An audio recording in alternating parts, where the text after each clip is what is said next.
can't wear the shit you bitches wear because it's cheap to me. What's good, everybody? If you're new to this channel, my name is Brendan, aka 20 Days of June, and welcome to the newest episode of THiNK. What is THiNK, you may ask? Well, THiNK is a show where I give my opinion on other people's business because that's what media is all about. Ready? Let's go. So while I was away, my fave happened. So SZA has now become like a top 10 act in the world, which I'm very happy about. Everybody knows, if you watch this channel, I love SZA. I've loved SZA for her lyrical content. She's got me through a bunch of hard times in my life. I discovered her when I was also in college. I was a small kid from a suburban town. Existentialism. I don't have no time for esoteric shit. You know, SZA lyrics. But while I was gone, SZA released Hit Different.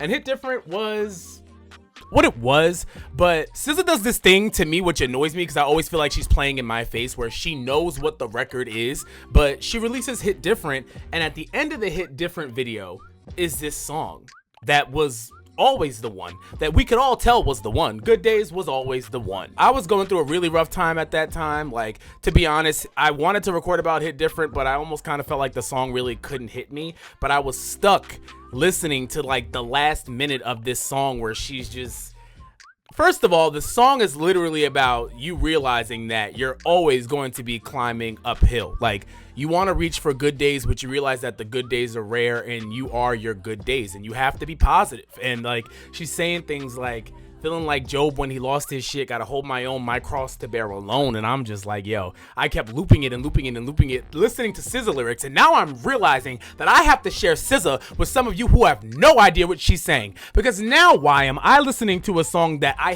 clung to my sanity because of this song, and here y'all are clapping ass to lyrics that changed my life. I have to watch y'all running in bikinis to Good Days, as if that song is not like a prayer. It's like a mantra, and y'all just, you ruin everything. But I'm very happy to see SZA ascend, and everybody knows that the album is gonna be, you know, the next one of those ones. Like, SZA's one of those people that can take a long time because you know she's good for it. SZA's gonna be in her bag. The SZA album is going to be lit, and I'm just so happy, and I'm so proud of Solana. But like, well, next time SZA's making a song about being sad, like, just, I don't know, don't twerk. I like, what? The next thing I wanted to talk about is H.E.R. Now, I've been talking about H.E.R on this channel for a long time. Everybody knows that I am a big R&B fan, and of course I'm going to be watching H.E.R because she's probably one of the next ones, or should be, regarding talent. She plays 1,000 different instruments. She can sing extremely well. She's lyrically dope and musically talented, but I've always said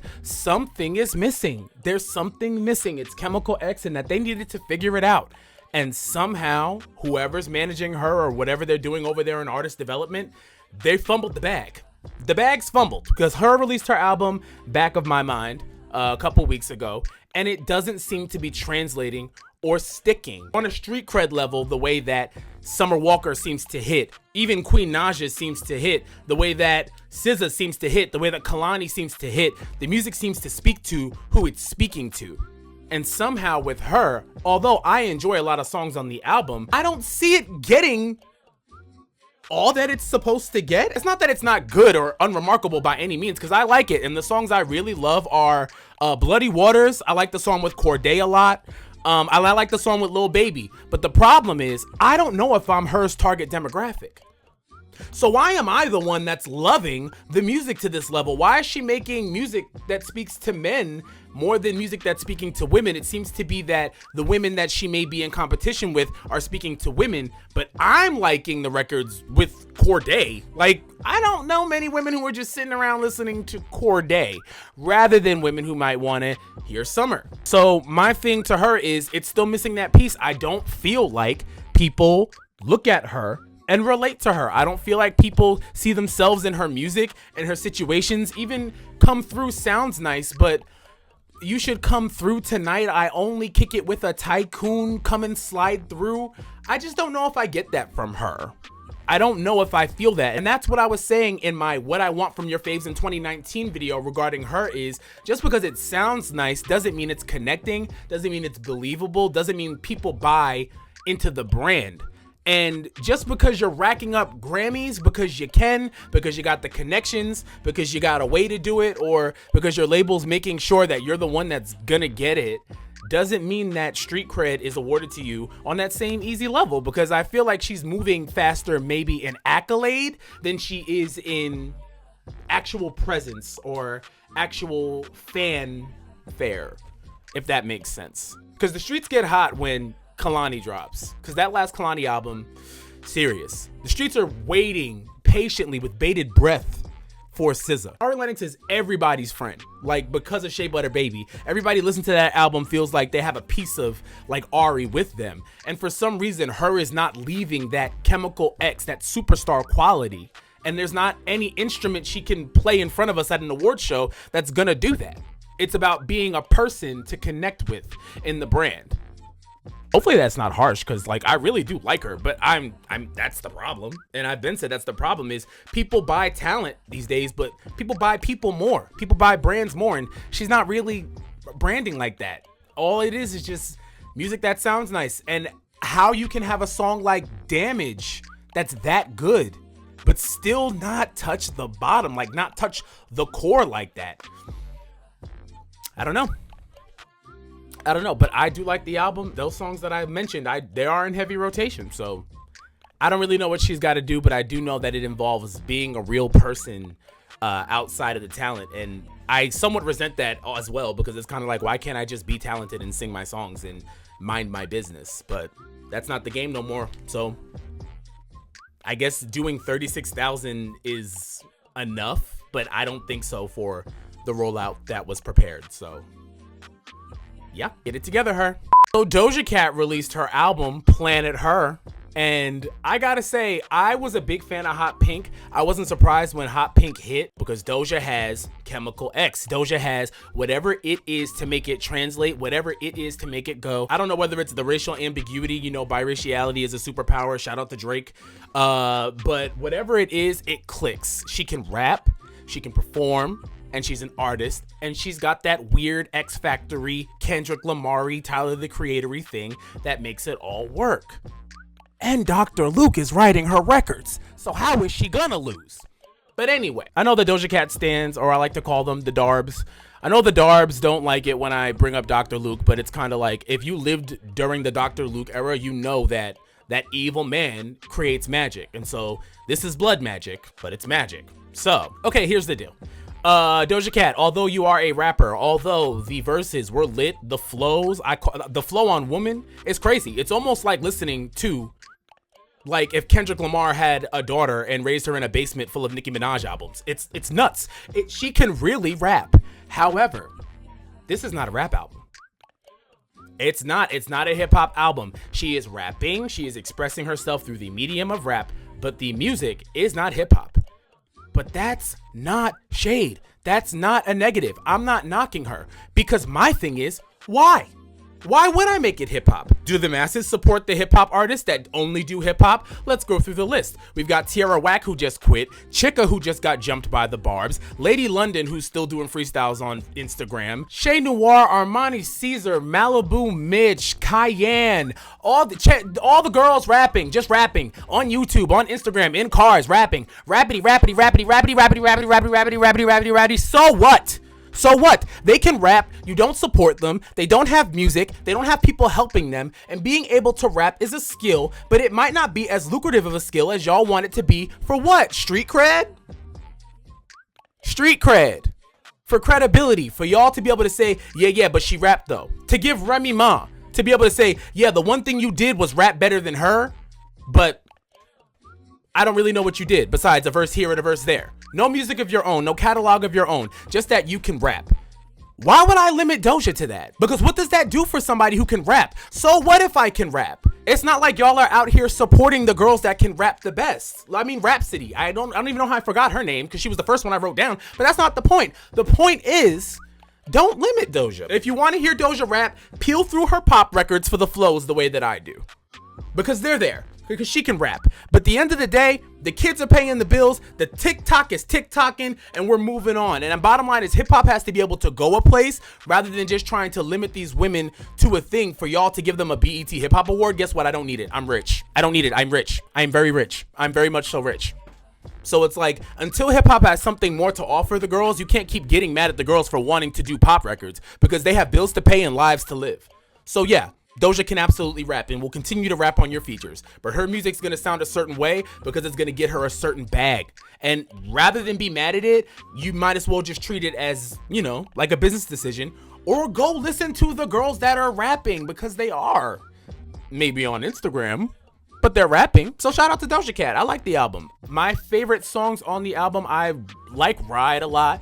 I Don't Do Drugs with Ariana Grande. It's a very weird title because A, both of you do, and B, what? I like the song. It sounds very nice. Doja's voice is very nice. Like I said, I like the flow on Woman. I'm sure she has way more little Sarahs out here singing niggas ain't shit than I feel comfortable with, because you know the little white girls are definitely singing it. So good job for that, Doge. I mean, you really sold us up the river there, because now we have to deal with that in the world. But other than that, I mean, I like the records, man. It's not a rap album, though. So if she does want to please her rap fans, that's something she's going to have to, you know, get together. But you're crazy if you're saying Doja Cat can't rap. It's just that, why would I limit myself to that? I have pop appeal. It's time to give Katy Perry. Chloe also was underneath a little bit of heat for her performance of Feeling Good. And I guess she was feeling great because, okay, here's the deal. I'm not trying to get killed here because I love Chloe, and I don't love Chloe just because Beyonce says so. I love Chloe because I genuinely find Chloe and Halle to be a very good group, and I like watching them grow. And they are testaments that artist development can work if you're developing your artists. So for those reasons, I do love Chloe and Halle. However, Chloe,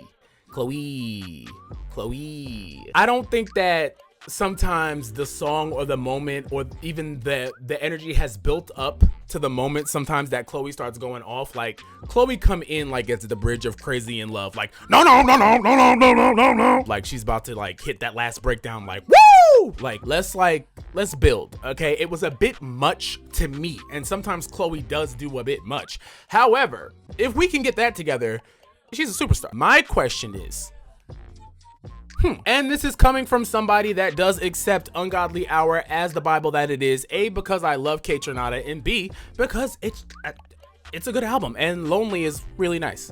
Sad, but nice. But anyway, let's just, like, if we're at an 8, let's just try to work on getting to a 6 and then building to an 8. You know? Those are my notes. But anyway, there are a lot of people who are like saying, oh my god, this is too sexual. Oh my god, like, Chloe, why are you doing all this? And blah, blah, blah, blah, blah. And my point is, Nina Simone was an exhibitionist, so stop getting on your high horse and acting like black people did not express sexuality through music. And this is the same conversation we had during WAP, and I'm not having it again. But bottom line is, you guys have to let young people grow up and express and not shame them for it. There's nothing wrong with Chloe being 23 and twerking on Instagram if she wants to. Guess what? She's 23. She's niece, but she's not your niece, so mind your business. But also, not to stir the pot, but to stir the pot, Normani, I just kind of feel like, although there's room for everybody, there's not. Although there's room for everybody, there's not. And there was room for everybody until Beyonce beat down the block, and then all of a sudden there became tears in R&B as to who was who when Beyonce came and beat down that block. Okay? Ashanti went bye-bye. A lot of people went bye-bye once A-Marie didn't happen. A lot of people went bye-bye once Crazy in Love dropped. And my thing is, Normani and Chloe do a very similar thing. And I'm not trying to compare them to put them against each other, but the reality of the situation is they're catering to the same market. They're both about to try to give vocal, roll around on the ground, cater to the same market. And my thing is, Chloe can out-sing Normani. And Normani might have just left the door open for the younger girl to coming in clear. So I just want to see what Normani's going to do, because what Normani caters to now does have to deal with the Chloe problem. Because Chloe's coming to wreck that lane. She just is. And they're going to be compared, and they're going to have to deal with that a la Brandy and Monica at Whitney. It's going to happen. And it's our job to just make sure we're addressing that in a healthy way, but not denying the fact that we have brains that recognize the similarities between these two artists. It's not always, oh, you're pitting them against each other. No, I am the target consumer of two similar artists. Therefore, that's competition. That's life. I'm going to be very excited to see how that does go. However, Chloe, I don't know about the performance for me. It's a little team too much. Let's just, you know, a half a dial down and we good. So there's a lot going on in Camp Nicki Minaj, and although I would say I'm going to try to keep this short, Who are we kidding? No, I'm not. So this all starts on Tuesday. On Tuesday, Onika hops on Instagram and says verbatim, "There's something I urgently need to share with you guys. All these emojis. I'll go live on IG Thursday at 10:30 p.m. Eastern Standard Time. No, I won't be late. In fact, I'll be early." This is very, very, very important. Love you so much. Now, with somebody that has so much due, I mean, come on, Nicki's got the HBO Max documentary. We are so needing a new Nicki Minaj album. You know, the streets are very hungry for her presence. Everybody thought, you know, this is the siren. It's happening. It's happening. Okay. I also think that a lot of people were anticipating a summer rollout from Nicki Minaj, but my thing is it's already July, so I think you can kiss the idea of a summer rollout goodbye. It's not happening, okay? If it was gonna give, it would have gave. That's not happening anymore. So I think we can all cool off that expectation, and we should look for a fourth quarter album from Nicki. Sorry about it. I know you don't want that, but that's probably what's happening. But of course, in true bad luck fashion, at 3 o'clock on Friday, a boo-boo happens. A boo-boo. A bad boo-boo. Not Nicki's boo-boo, but a boo-boo. BIA's people, then people over at Epic make a big mistake, like they're not dealing with Nicki Minaj, and they accidentally post this on BIA's Vivo at 3 p.m. on Friday. So I saw it. The Barbz saw it. We saw it. We all saw it. I'm sorry. I know nobody wants to like that, but that's what happened. We saw it. And it went up. We saw it. We heard it. We liked it. But we were like, okay, let's go. We in a bag and we like whole lot of money. We like BIA, hey BIA. But this urgent announcement, because of what she said, she sold it high. So we're thinking we're getting things, not just this, we're getting a bunch of shit. So the time goes by. And this is not Nicki's fault. They fumbled the bag. But the bag was fumbled, and the shit, because she's the bigger artist, kinda does roll down on her, which I don't know why the bad luck just be bad lucking sometimes, but kudos to Nicki through rolling through the punches, because shit that has nothing to do with her sometimes just be going wrong. This was not her fault. But now you have a bunch of ravenous, hungry Barbz ready for a big announcement, and Nicki gets on Queen Radio after a 30 to 45 minute set from DJ Booth, full of songs that we already have. Thank you so much, DJ Booth, but I know what Still I Rise is. After all this anticipation, we're on live at 10:30. This has happened all day. All this energy is kicking around. We've already seen this photo, lovely photo, but we've seen it. We're like, okay, here it comes. And Nicki just does Queen Radio and shows up with BIA. And everybody is like, who the fuck is that? And that's my problem, is that's not fair to BIA, because I love BIA. I learned about BIA during quarantine last year. She killed labels with Kiana Lede. Y'all heard she killed Best on Earth with Russ. And my favorite BIA song is Cover Girl. Like, BIA reminds me a lot of myself. BIA being the cut, doing her thing, her way. And she seems to have gotten a look by being that ill. And I actually thought that BIA and Rihanna would be a really good match. So when she said that on the live, I was like, ha. But with everybody caught up in the expectation for album news, and with everybody caught up in the expectation for documentary news, everybody was like, who, what, huh? That's it? That's it? So the Queen Radio seemed like a meeting when it could have been an email, and the young Barbz are upset. They're upset. So how do I feel?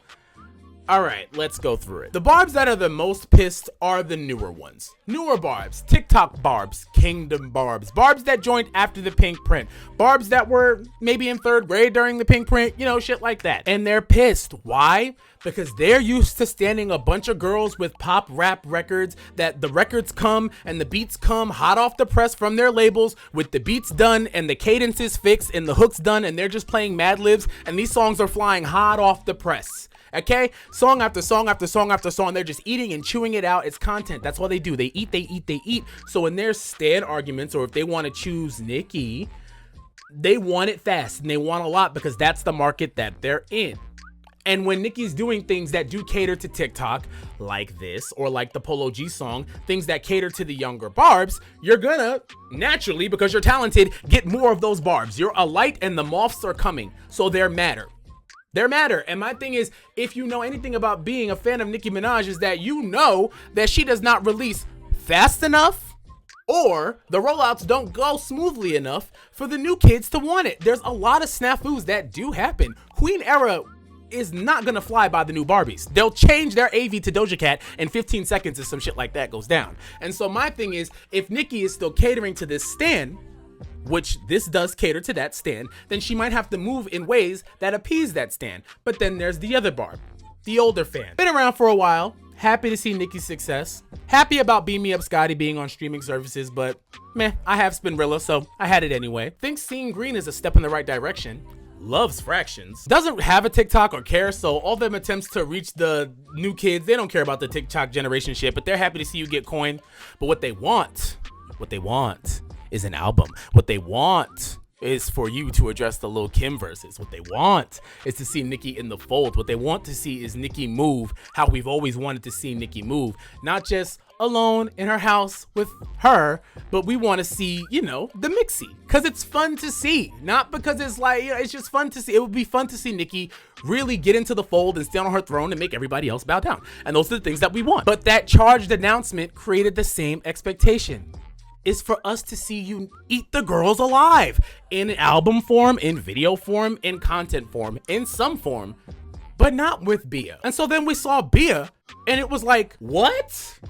What is Crash Bandicoot doing here? I don't want none of that. I came to see you be you. I came to see the girl that's slapping them with a stack. I came for that. I ain't come for no camaraderie. No. And I think that Nicki thinks that there's a bigger market for like the whole like Nicki working with women thing than what there really is. Guess what? People are gonna talk all they're gonna talk. They're gonna continue to say for the rest of our lives that Nicki Minaj doesn't like girls. Nicki can work with every single girl. She can queen make and put people on and put people in position all she wants. But the reality of the situation is people are gonna say what they said. And most of it comes from the girls before her. It comes from Kim. It comes from all that. And there's nothing you can do. The legacy at some point is the legacy, and Nicki should just move on from that, because I don't think working with a female rapper again was an event this time. We saw her work with Meg, and anybody with common sense realizes Nicki and Partisan Ben had beef because Partisan wrote Invasion of Privacy for Cardi B. So nobody's mad at Nicki Minaj for not featuring Meg because Meg and Party are together. That's how loyalty works. So guess what? Hot Girl Summer got fizzled because of that. And Cardi never liked you. Cardi didn't like you because you said, if Cardi the QB, I'm Nick Lombardi. That made her mad, that put tension in it, and then the fans. Okay, so it's not all about fault, but us keep going back to this, trying to fix this Nicki Minaj doesn't like girl narrative. We don't care about that. We want Nicki Minaj's the queen narrative. We want Nicki Minaj's tearing it up narrative. We want Nicki Minaj's out rapping them narrative. We want Nicki Minaj's standing on her own 2 feet alone narrative. I don't want to hear no more Drake. I don't want to see no more Wayne, because bottom line is, Nicki, you don't need none of that. Get out here on your own too and feed that core. And you can do it because your core wants to see that more than anything. So it's a misfire. It's just a mistake. It's not that the song is bad, because all this has happened, and I still haven't even talked about the song that I love. I love that they worked together. I love that they were in a studio bouncing off of each other. I love all that energy. All that is great. However, what the core wants is none of that. And Nicki and her label can't continue to navigate ignoring what the core wants the most, which really is just to see her alone and just to see her navigate and just to see her eat it up. And to see the frequency of the records increase and the frequency of her own records increase. The features aren't advancing the story enough. It's a lot of lateral movement. And I feel like, although this is a great feature, Nicki's known for great features, this feels like a lateral movement. It's a great record, and we're gonna play it. Best of luck on the song. We're all gonna buy it. But what we need from Nicki are those points that advance the legacy, are those points that are iconic, are those points that move the needle and move culture. And although we like BIA, this doesn't move the needle as far as the legacy point, because Nicki's done so much. So it's time for us to get into some iconic shit, because Nicki can. Guess what? A lot of these girls navigating can't be iconic. No matter what they do, they can't be iconic. So that's why their frequency and their output has to be so fast, because they're not icons. But Nicki's an icon, so we want to see her push the envelope and shift. And this is not shifting. We want the era. The era. That's a big word that's overused, but the era. So when you call an announcement like that, we think it's about to be the era. And it wasn't the era. So in conclusion, the song is fire, and I love Whole Lotta Money, and I loved it last year, and I think it's great. And I love BIA and I love her attitude, but when it comes down to the Nicki Minaj market, I feel like the stands are being pretty clear. Both old Barbz and new Barbz want the same thing in some regard. I think that the new Barbz are definitely annoying, and they're a little bit more obsessed with winning their arguments, and there's like a payment for standing these days. They want content and they want to give you their all, but they want your all. And that's not how standing used to be. I mean, we used to just sit and wait a lot of times. Like Beyonce stands on what I'm talking about. And these new kids are like, yo, where is it before I change my AV to a Megan Thee Stallion right now? They don't care. So it's a very new market, and I think that the R&D is being done by itself. If you just read a couple tweets, really people want a single. You ain't gotta drop the album now, but the single need to come and the video need to be here. And I get Nicki's got a lot going on. She's got a whole brand new baby, which I would like to know his name because I'm tired of calling him Teddy Graham. Like, what's nephew's name? Like, can I know what my nephew's name is, please, so I can properly stand him? Because really, you're just Papa Bear's assistant anyway, Nicki. Like, you're his diaper changer. That's the problem, is Papa Bear needs his diapers changed. She's Papa Bear's personal diaper changer, and y'all want an album. But Papa Bear is shitting today. So it's kind of like, I don't know what you want. Like, Papa Bear doesn't care that y'all want an album. Because guess what? It's time to change me, mama. Let's go. But nah, in all seriousness, I think it's just all this is really coming from the fact that Nicki, people just really want you. And I hope you realize that all this energy is really just a blessing in disguise, because the streets is hot. The block is hot for you, not her. We love BIA and we love the moment. And, you know, king making is one of the biggest thing, queen making, as I'll call it here, is one of the biggest things you can do once you have a platform to share it. Look what Drake has done with Lil Baby and with Migos. And it's like, you know, share your platform. But we want to see you on the throne alone now. It's time to eat, and we want to eat. Let's get it. Let's go. Anyway, y'all, that's pretty much it for this think tank. Of course, last time I showed up empty-handed, which I'm black. I'm so sorry about that, because black people don't do that. Not in my manners to show up empty-handed, but I did. So, of course, this time I will be putting out a playlist. It's called The Cheat Sheet. Get into it. It's a bunch of songs that I've been listening to. So, I mean, if you like it, cool. Tell me what you've been listening to. If you don't like it, I mean, follow it anyway, because, like, I need the look. So, like, don't be whack. Thanks. And if you like this video, don't forget to like and subscribe. If not, go parent your inner child, because I'm busy, and I will see you later. Deuce.